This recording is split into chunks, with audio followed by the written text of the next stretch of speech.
গ্রাম বাংলা রান্নাঘরে আপনাদেরকে স্বাগত জানাচ্ছি। আশা করছি আপনারা সকলেই ভালো আছেন।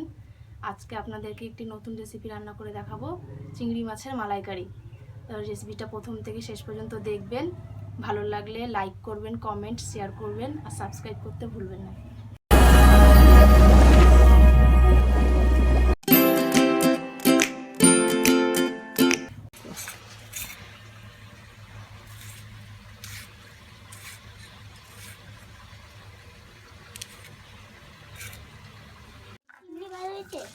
চালমগজ, পোস্ত, কালো সর্ষে আর কাঁচা লঙ্কা একসাথে বেটে নিচ্ছি।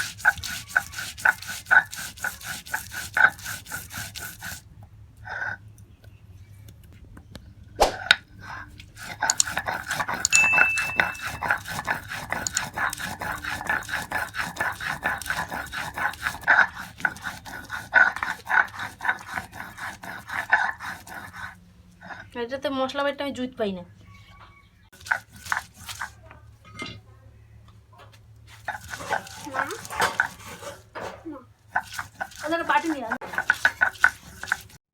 এখানে নিয়ে নিয়েছি চিংড়ি মাছ, টমেটো কুচি, নুন, কালো জিরে, হলুদ আর এখানে একসাথে কালো সর্ষে, পোস্ত, চালমগজ আর একটা বড় গোটা পেঁয়াজ আমি বেটে নিয়েছি।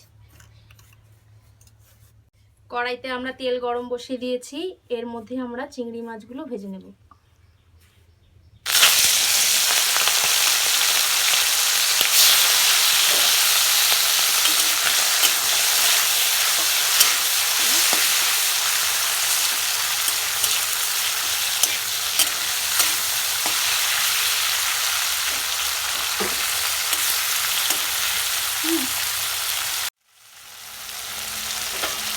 চিংড়ি মাছগুলোকে আমরা খুব বেশি ভাজবো না, হালকা মতো ভাজবো।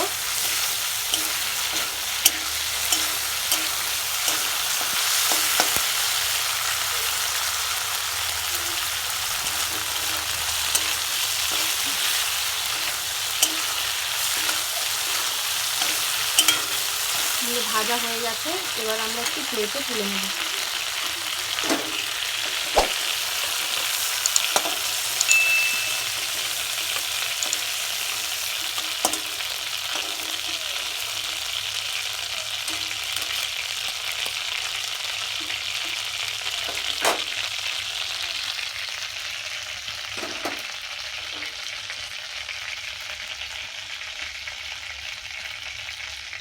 এবার আমরা ওই চিংড়ি মাছ ভাজার তেলে একটু তেল দিয়ে দেবো।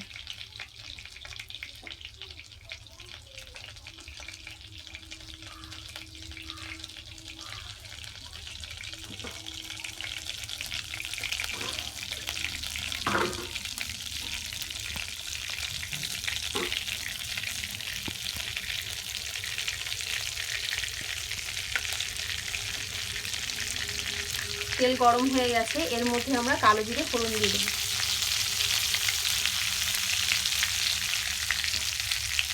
এবার এর মধ্যে দিয়ে দেবো টমেটো কুচি।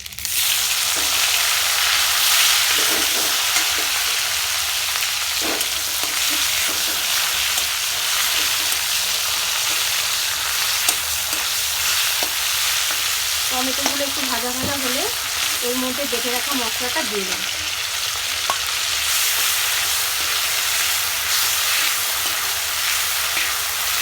এবার এর মধ্যে দিয়ে দেবো স্বাদ মতো নুন।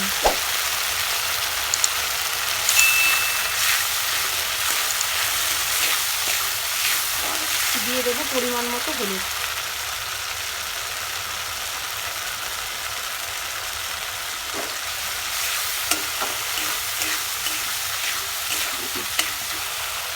সামান্য একটু জল দিয়ে দেবো, মশলাটা যাতে নিচে লেগে না যায়।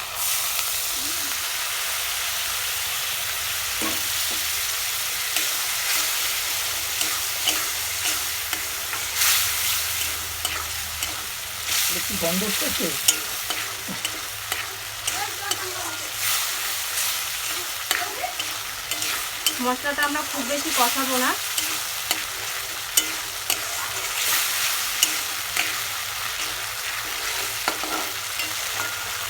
দেখুন সাইড থেকে হালকা হালকা তেল ছেড়ে আসছে। এবার আমরা এর মধ্যে পরিমাণ মতো জল দিয়ে দেব।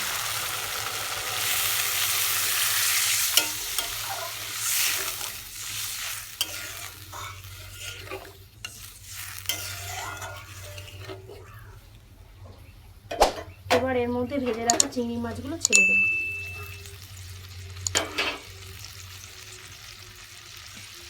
চিংড়ি মাছ ছেড়ে দিয়ে ঢাকা দিয়ে দেবো 10 মিনিটের জন্য। 10 মিনিট হয়ে গেছে, এবার আমরা ঢাকাটা তুলে নেব।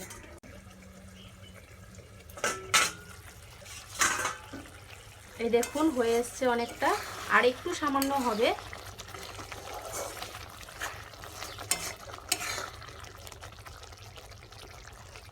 আমরা এবার একদম মিডিয়াম আছে আর একটু ফুটিয়ে নেব।